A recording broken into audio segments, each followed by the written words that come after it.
റാണി, എനിക്കൊരു കാര്യം പറയാനുണ്ടായിരുന്നു. എന്ത് കാര്യം? ഒന്ന് പുറത്തേക്ക് വരൂ, പറയാം. ഇവിടെ വെച്ച് പറഞ്ഞാൽ മതി. പ്ലീസ്, പേഴ്സണലായിട്ട് പറയേണ്ടതാ. ഒന്ന് പുറത്തേക്ക് വരൂ.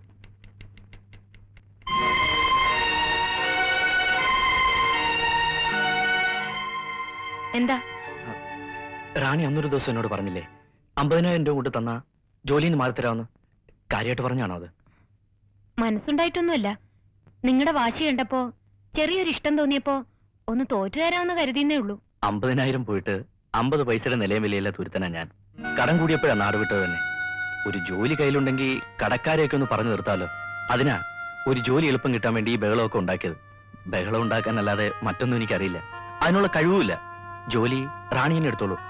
ആർക്കെങ്കിലും മറിച്ചു കൊടുക്കാനാണെങ്കിൽ റാണിക്ക് അതിന് സാമർഥ്യം ഉണ്ടല്ലോ. എത്ര പേപ്പർ വേണമെങ്കിലും ഞാൻ ഒപ്പിട്ട് തരാം. പകരം എനിക്കൊരു 35,000 രൂപ തരുമോ? പെങ്ങളുടെ കല്യാണത്തിന് പണ്ട് വാങ്ങിച്ചൊരു കടമുണ്ട് എനിക്ക്. അത് ഉടനെ തിരിച്ചു കൊടുത്തില്ലെങ്കിൽ ആ പെൺകുട്ടിയുടെ കല്യാണം മുടങ്ങും. സത്യവും ഞാൻ ഈ പറയുന്നതൊക്കെ. വളരെ പ്രതീക്ഷയിലാണ് വന്നത്. ഇപ്പോ റാണി എന്നെ സഹായിച്ചില്ലെങ്കിൽ ഞാൻ ആകെ ബുദ്ധിമുട്ടിലാവും. പ്ലീസ്, പറ്റില്ല എന്ന് പറയരുത്, അവധിയും പറയരുത്. ഇത്രയും വലിയൊരു മണ്ടത്തരം ബാലകൃഷ്ണൻ കാണിക്കണം. അത്യാവശ്യം കൊണ്ടാ. ഈ കച്ചവടത്തിൽ റാണിക്ക് ഒരു നഷ്ടവും വരില്ല, വലിയ ലാഭം ഉണ്ടാവും. പിന്നെ റാണി ഒരു സാമർത്ഥ്യകാരി ആയതുകൊണ്ട് ഞാൻ മനസ്സറിഞ്ഞ് തോറ്റു വരിക. എത്ര പെട്ടെന്ന് അറിഞ്ഞു കഴിഞ്ഞിരിക്കുന്നു എന്റെ സാമർത്ഥ്യമൊക്കെ. ഒരു കാര്യം ചെയ്യൂ, വൈകിട്ട് വീട്ടിലേക്ക് വരൂ, അവിടെ വെച്ച് സംസാരിക്കാം. ശരി, വരാം. റാണി, വീട് എവിടെയാന്ന് പറഞ്ഞില്ലല്ലോ? മറിയ ഹോസ്പിറ്റലിന് തെക്ക് ഭാഗത്ത് 4ാമത്തെ വീട്. താങ്ക്സ്.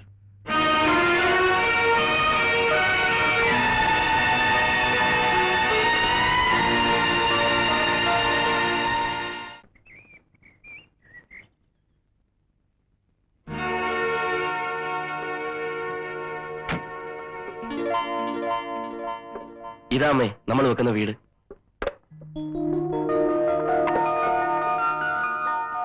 ഇത്രയും വലുതോ? ഏതായാലും വെക്കല്ലേ അമ്മേ, ഇത്തിരി വലുത് തന്നെ ആയിക്കോട്ടെ. ജീവിതത്തിൽ ഒരിക്കലല്ലേ പറ്റൂ. നമ്മൾ നടന്നാട്ടെ. അണ്ണാ, പെട്രോൾ പെട്രോൾ ഒഴിക്കാടെ കിടന്ന് ചാവാ.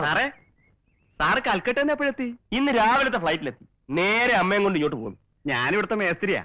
അമ്മയെ പറ്റി സാറ് എപ്പോഴും എന്നോട് പറയാറുണ്ട്. ഇന്നലെ വൈകിട്ട് കൂടി പറഞ്ഞു. അതെങ്ങനെ? താനും കൽക്കട്ടയിലാണോ താമസിക്കുന്നത്? അതെ, ഞാൻ കൽക്കട്ടയിൽ നിന്ന് ഫോൺ ചെയ്തിരുന്നു. വീടിന്റെ പണി എളുപ്പം തീർക്കണം, അമ്മയ്ക്ക് ഒന്ന് കാണാനുള്ളതാണ്. അതാ അല്ലേ? അതെ.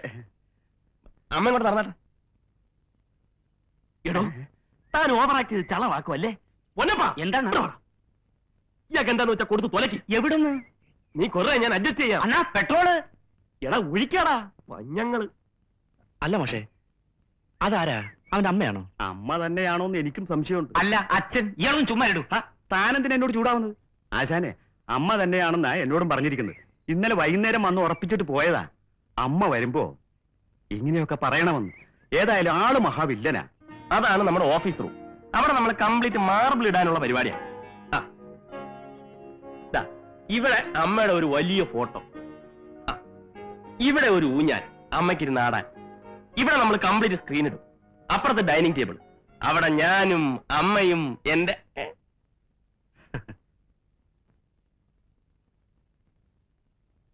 എടാ ഗോലക്ഷ, നീ കൽക്കട്ടയിൽ പോന്നു. നിനക്കെന്നെ മനസ്സിലായില്ലേ? ഞാനാ ബാലകൃഷ്ണൻ. ആരാ മോനെ അത്? ഞാൻ പറയാം. ഇവൻ എന്നെ ശരിക്കും അറിയാം. ഇപ്പൊ അറിയാത്തോട് നടിക്കുക. ഞങ്ങൾ തമ്മി ആദ്യമാദ്യമായി കാണുന്നത് തന്നെ റോഡിൽ വെച്ചാ. പോക്കറ്റടിക്കാരനാ വിചാരിച്ചത്. പോക്കറ്റടിക്കാരനോ? ബാലകൃഷ്ണൻ, ഒന്നും വന്നേ. എടാ, നിന്റെ കംപ്ലീറ്റ് കാര്യങ്ങൾ അമ്മ അറിയട്ടാ. എനിക്ക് അമ്മയുടെ എല്ലാം പറയണം. നീ കൈവിട്ടെ. ഇവൻ എന്നെ സഹായിച്ചതിന് കൈയും കണക്കുമില്ല. 6 കൊല്ലം ഞാൻ കഷ്ടപ്പെട്ടിട്ടും കിട്ടായിരുന്ന ജോലിയാ ഈസിയായിട്ട് ശരിപ്പെടുത്തി കൈ തന്നത്. എന്തിനാ അമ്മ അധികം പറയുന്നത്? ഇവന്റെ ഈ കൈ കൊണ്ടല്ലേ ഞാനും ആ മത്തായിച്ചേട്ടന് 3 പേരും കഞ്ഞി കുടിച്ച് കഴിയുന്നത്. ഇവനില്ലെങ്കിൽ ഞങ്ങളുടെ അടുപ്പിൽ നിന്ന് തീ പുകയില്ല. നീ രാത്രി കഞ്ഞിക്കുമ്പോ എത്തുവോ? എവിടെ എത്തുവന്നു? അതെ, കൽക്കട്ടയില്. ഞാൻ ഈ അടുത്ത ഫ്ലൈറ്റിന് തിരിച്ചു എന്നിട്ട് വേണം കഞ്ഞി വെക്കാൻ. കൽക്കട്ടയിൽ നീ കഞ്ഞിയാണോ കുടിക്കുന്നത്? അതെ അമ്മേ, എനിക്ക് ചപ്പാത്തി പിടിക്കത്തില്ല. അതുകൊണ്ട് ഞാൻ തന്നെ വെക്കും. 3 നേരം കഞ്ഞിയാ. 3 നേരം അല്ല, ഇവൻ ഫുൾ ടൈം കഞ്ഞിയാ. ബാലേഷ പ്ലീസ്. നീ എന്തിനാ വരളുന്നത്? നീ എനിക്ക് ചെയ്ത ഉപകാരങ്ങൾക്ക് ഞാൻ എന്തെങ്കിലും തിരിച്ചു എന്ന് വിചാരിച്ച? നമ്മളൊക്കെ എന്തെങ്കിലും ചെയ്താൽ വല്ലതും ആവുമോ? ഇതിനൊക്കെ ദൈവം കൊടുക്കണം, അല്ലേ അമ്മേ? അതെ മോനെ, എന്റെ മോന്റെ പ്രവൃത്തികൾക്കെല്ലാം ദൈവം അറിഞ്ഞു കൊടുക്കും. മതി, എനിക്കത് മതി. അമ്മ കൂടി അതിന് വേണ്ടി പ്രാർത്ഥിച്ചാ മതി.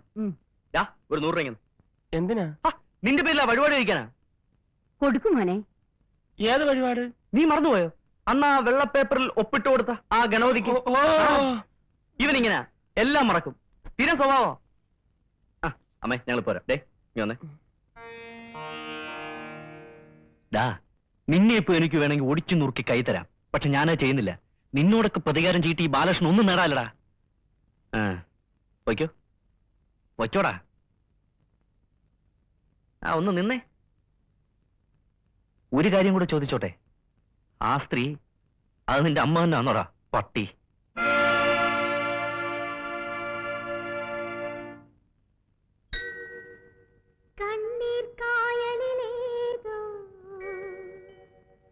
കടലാസിന്റെ തോണി അലയും കാറ്റിലുലയും രണ്ട് കരയും ദൂരെ ദൂരെ.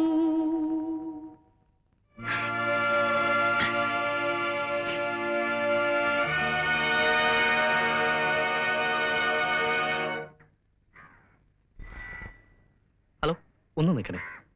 ഇവിടെ ഈ ഹിന്ദുസ്ഥാൻ കെമിക്കൽസിൽ ഈയിടെ ജോലി കിട്ടിയ റാണി എന്ന് പറഞ്ഞൊരു കുട്ടിയല്ലേ? ആ തീപിടുത്തത്തിൽ മരിച്ച ശിവശങ്കരപ്പണിക്കരുടെ മോളല്ലേ? അതെ. എന്താ കാര്യം? അതിന്റെ വീട് എവിടെയാ? അകത്തേക്ക് കയറി ആദ്യത്തെ വീട്. താങ്ക്സ്.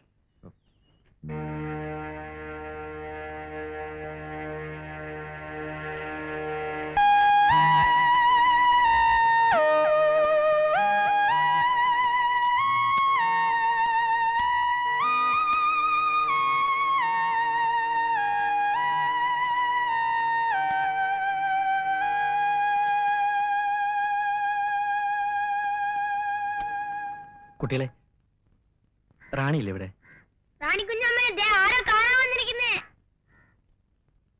അല്ല, ബാലകൃഷ്ണോ? ഇത്ര നേരത്തെ എത്തുന്ന പ്രതീക്ഷിച്ചില്ല. ഞാനിപ്പോ ഓഫീസിൽ നിന്ന് വേഷമൊക്കെ ഒന്ന് മാറിയതേ ഉള്ളൂ. വരൂ, അകത്തേക്ക് വരൂ. വരൂന്നേ. ഇതാണോ റാണിയുടെ വീട്?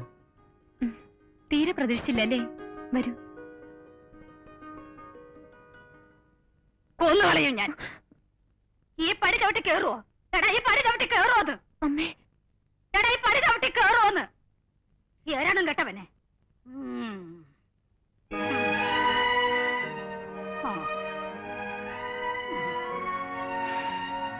വരൂ.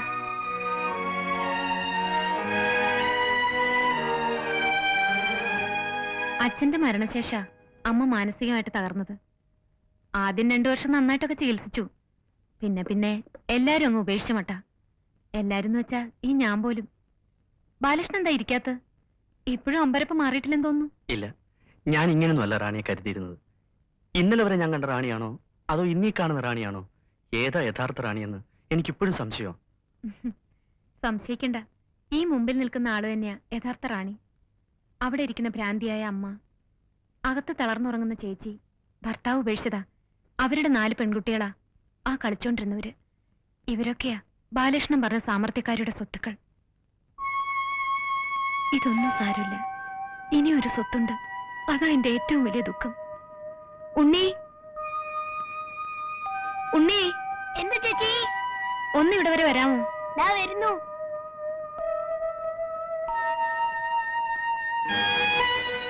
എന്താ ചേച്ചി? ഇവിടെ ഒരാൾക്ക് നിന്നെ കാണണമെന്ന്. ആരാ ചേച്ചി? നിനക്ക് കാണാമോ? എന്തോ പോലെ, ഒരു മിന്നായം പോലെ. ആ, ഇത് ബാലകൃഷ്ണൻ. ബാലകൃഷ്ണനോ? അതാരാ? ബാലകൃഷ്ണൻ. ചേച്ചിയുടെ ആരാത്? അച്ഛന്റെ കൂടെ ജോലി ചെയ്തിരുന്ന ആളുടെ മോനാ. മോനകത്ത് വയ്ക്കോ. കഴിഞ്ഞ SSLC പരീക്ഷയ്ക്ക് ഹൈ ഫസ്റ്റ് ക്ലാസ് ആണവൻ. അവന്റെ സ്കൂളില് ഏറ്റവും കൂടുതൽ മാർക്കും അവനായിരുന്നു. 1.5 മാസമേ ആയുള്ളൂ കണ്ണിന് കാഴ്ച കുറയാൻ തുടങ്ങിയിട്ട്. കഴിഞ്ഞ ആഴ്ച മുതൽ ഒട്ടും കാണാതായി തുടങ്ങി. പെട്ടെന്ന് ഇങ്ങനെ ഉണ്ടാവാൻ കാരണം? എന്തു പറയാൻ, വിധിയെന്ന് പറഞ്ഞാ മതിയല്ലോ. അച്ഛന്റെ മരണശേഷം എല്ലാ ചുമതലയും എന്റെ തലയിലായപ്പോഴും എനിക്ക് നല്ല ധൈര്യമായിരുന്നു. എല്ലാം ശരിയാക്കി എടുക്കാൻ പറ്റുമെന്ന് തന്നെ ഞാൻ കരുതി. എന്റെ പ്രതീക്ഷ മുഴുവൻ ഉണ്ണിയിലായിരുന്നു. എത്ര കഷ്ടപ്പെട്ടായാലും ഞാൻ അവനെ പഠിപ്പിക്കുമായിരുന്നു. പക്ഷേ ഡോക്ടർമാരാരെയും കാണിച്ചില്ലേ? കാണിച്ചു. എത്രയും വേഗം ഒരു ഓപ്പറേഷൻ നടത്തിയ അവന്റെ കാഴ്ച തിരിച്ചു കിട്ടാവുന്നതേ ഉള്ളൂ. കൂടുതൽ താമസിച്ച പിന്നെ ഒരിക്കലും കാഴ്ച തിരിച്ചു കിട്ടിയില്ല എന്ന് വരും. എങ്കിലും ഓപ്പറേഷൻ നടത്തിക്കൂടെ റാണി? നടത്തണം. പക്ഷെ അതിന്റെ വിലയാ ഭയങ്കരം. എന്റെ അനിയന്റെ കാഴ്ചക്കുള്ള വില അതെത്രയാണെന്ന് അറിയണ്ടേ? എത്രയാ? 50,000 രൂപ. എന്താ, തരാവോ? ഉണ്ണിയുടെ കാഴ്ചക്കുള്ള 50,000 രൂപയ്ക്ക് വേണ്ടിയാ ഞാൻ ഈ കളിച്ചതൊക്കെ. ഞാൻ കരുതിയിരുന്ന ബാലകൃഷ്ണൻ വലിയ ധനികനായിരുന്നു, സമ്പന്നനായിരുന്നു. പക്ഷേ കടം കൊണ്ട് നിക്കക്കള്ളിയില്ലാതെ നാടുവിട്ട ആളാണെന്ന് അറിഞ്ഞപ്പോ സത്യമായിട്ട് ഞാൻ മനസ്സുകൊണ്ട് ചിരിച്ചുപോയി. വിധി എന്നെ പിന്നെയും പിന്നെയും തോൽപ്പിക്കുന്നല്ലോ എന്നോർത്ത്. ബാലകൃഷ്ണന് വേണ്ടത് 35,000 രൂപയല്ലേ? 35 രൂപ പോലും എന്റെ കയ്യിലില്ല. ഇതൊക്കെ ഓഫീസിൽ വെച്ച് എങ്ങനെ ബോധിപ്പിക്കാന്ന് അറിയാഞ്ഞിട്ടാ ഇവിടെ വരാൻ പറഞ്ഞത്. പറ, ഇനി പറ, ഞാൻ എന്താ ചെയ്യേണ്ടത്?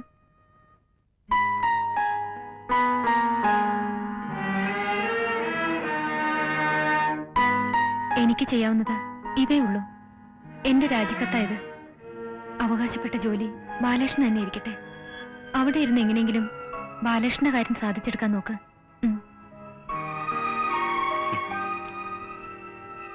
പൊയ്ക്കോട്ടെ. പോവാ. പോകുന്ന വഴിക്ക് ഈ രാജിക്കത്ത് കയറി ഞാൻ കാറ്റിപ്പറത്തും. റാണി ആ കസേരന്ന് മാറിയാൽ, ഞാൻ മാറ്റിയാൽ പിന്നെ ദൈവം പോലും എന്നോട് പൊറുക്കില്ല. എതിർത്തൊന്നും പറയരുത്.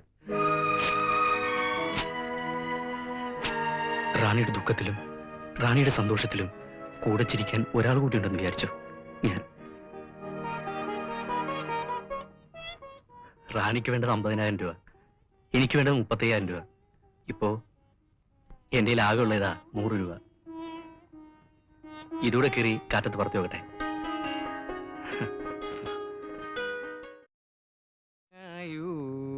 പാദ പങ്കജത്തിൽ ഞങ്ങളെ വച്ചിതാ കുമ്പിടുന്നു. ചെകുത്താന്മാർ ഞങ്ങളെ കാത്തിടുകിൽ ചത്താലും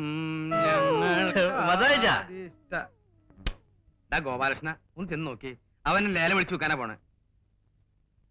ആ ദുഷ്ടർ ഞങ്ങളെ അവൻ ലേലം ഉറപ്പിച്ചെന്നാ തോന്നണേ.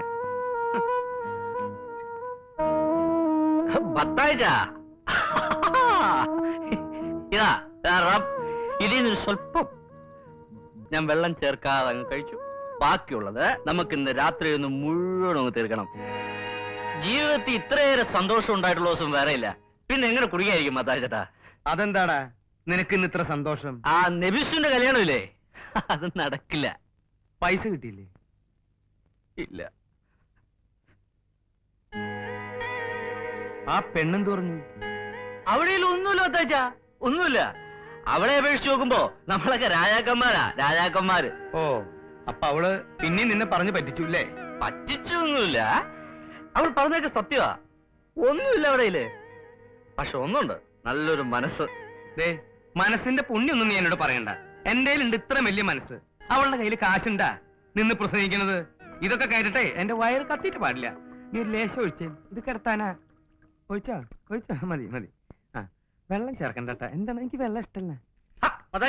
അത് കുടിക്കുന്നതിന് മുമ്പ് ഒരു കാര്യം കൂടി എനിക്ക് പറയാനുണ്ട്. എന്താ?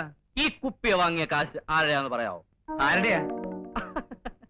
ഈ ലോകത്തിലെ ഏറ്റവും വലിയൊരു നാറിയുടെ, പരനാറിയുടെ, ഇവന്റെ. കരുതിയിരുന്ന മത്തായിച്ച, ഏത് നിമിഷവും നമ്മളെ പറ്റിക്കും. പെറ്റ തള്ളയെ കണ്ണീച്ചോറയില്ലാതെ പറ്റിക്കുന്ന നാറിയായവൻ. ഗോപാലകൃഷ്ണ, ഇതൊക്കെ നേരാണ്? പറഞ്ഞു വിടാ. ഞാൻ ഇത് കണ്ടാക്കെ പറഞ്ഞുകൂടെ? എനിക്കിപ്പോഴും സംശയമാ. അത് നിന്റെ അമ്മ തന്നെയാണോ അതോ നീ ആരെങ്കിലും പറ്റിക്കാൻ വേണ്ടി വിളിച്ചോണ്ടോ? അല്ല അലവലാകി. പ്ലീസ് ഒന്നും പറയരുത്. അതെന്റെ അമ്മ തന്നെയാടാ. കഴിഞ്ഞ 1.5 കൊല്ലമായി ഞാൻ എന്റെ അമ്മയെ കണ്ണിച്ചോരല്ലാതെ പറ്റിക്കുക. പക്ഷെ ശരണാലയത്തിൽ കഴിയുന്ന അവരുടെ മനസ്സ് നിറയെ സന്തോഷമാണ്. മകൻ കൽക്കട്ടയിൽ വലിയ കമ്പനിയിൽ ജോലി ചെയ്യുന്നു, മാസാമാസം പണം അയക്കുന്നു, വിമാനത്തിൽ വരുന്നു, മകൻ അമ്മയ്ക്ക് വേണ്ടി വലിയ ബംഗ്ലാവ് പണിയുന്നു. നീ എന്തിനാണ് ഗോപാലകൃഷ്ണൻ നുണ പറഞ്ഞു പറ്റിക്കണേ? പിന്നെ ഞാൻ എന്ത് പറയണം മത്തായിച്ച? എനിക്ക് ജോലിയില്ലെന്ന് പറയണോ? ഞാൻ 3 നേരം പട്ടിണിയാണെന്ന് പറയണോ? ബാലകൃഷ്ണ, എന്റെ അമ്മ എന്നെ ഒത്തിരി കഷ്ടം സഹിച്ചാ പഠിപ്പിച്ച്. പഠിപ്പ് കഴിഞ്ഞ് കോളേജിൽ നിന്ന് പുറത്തിറങ്ങുമ്പോ ആരെങ്കിലും ജോലിയും കൊണ്ടുവന്ന് എന്നെ പൊക്കിക്കൊണ്ടു പോകുന്നായിരുന്നു അമ്മയുടെ വിശ്വാസം. അതുണ്ടായില്ല. പിന്നെ ദിവസങ്ങളും ആഴ്ചകളും കടന്നപ്പോ അമ്മയുടെ വിഷമം കൂടി വന്നു. വല്ലാത്ത ടെൻഷൻ. അത് പിന്നെയും കൂടിയാൽ എനിക്ക് എന്റെ അമ്മ നഷ്ടപ്പെടുമെന്ന് മനസ്സിലായപ്പോ തീരെ നിവർത്തിയില്ലാത്തതുകൊണ്ടാ ഞാൻ എന്റെ അമ്മയെ പറ്റിച്ചത്.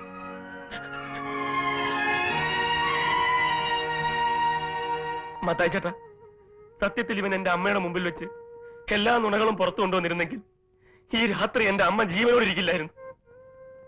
ബാലകൃഷ്ണ, നിന്നോട് എനിക്ക് ഒരിക്കലും തീരാത്ത നന്ദിയുണ്ട്. ഞാൻ നിന്നോട് ഒരുപാട് തെറ്റുകൾ ചെയ്തിട്ടുണ്ട്. എന്റെ അമ്മയെ ഓർത്ത് എല്ലാം പുറത്തു തന്നേടാ. നിന്നേ പിടിച്ച്. നിനക്ക് അവളുടെ പിണക്കൊന്നുമില്ലല്ലോ? ഇല്ല. കൊടുത്തേ കോലശ. എന്തിനാ മത്തായി ചേട്ടാ? ഇത് വാങ്ങിച്ചേ. എനിക്ക് വേണ്ട. ഇത് വാങ്ങിക്കാൻ. ഗോപാലകൃഷ്ണ, നിനക്ക് ഒരുപാട് ദുഃഖമുണ്ട്. ഇവനും ഉണ്ട് ഒരുപാട് ദുഃഖം. എനിക്കുണ്ട് ഒരു കൊച്ചു ദുഃഖം. ആ കട്ടപ്പുറത്തിരിക്കുന്ന ബസ്സില്ലേ, അതിറങ്ങട്ടെ. നിന്റെ ശരിയാവും, ഇവന്റെയും ശരിയാവും, ഒക്കെ ശരിയാവും. എന്റെ വിശ്വാസ. ഇന്ന് രാത്രി നമുക്കൊന്ന് ആഘോഷിക്കണ്ടേ? ഒഴിച്ചിട്ട് വാ. ചെല്ലേ. ആ കുടിച്ചില്ലേ? കുടിക്കാൻ. കുടിക്കടാ.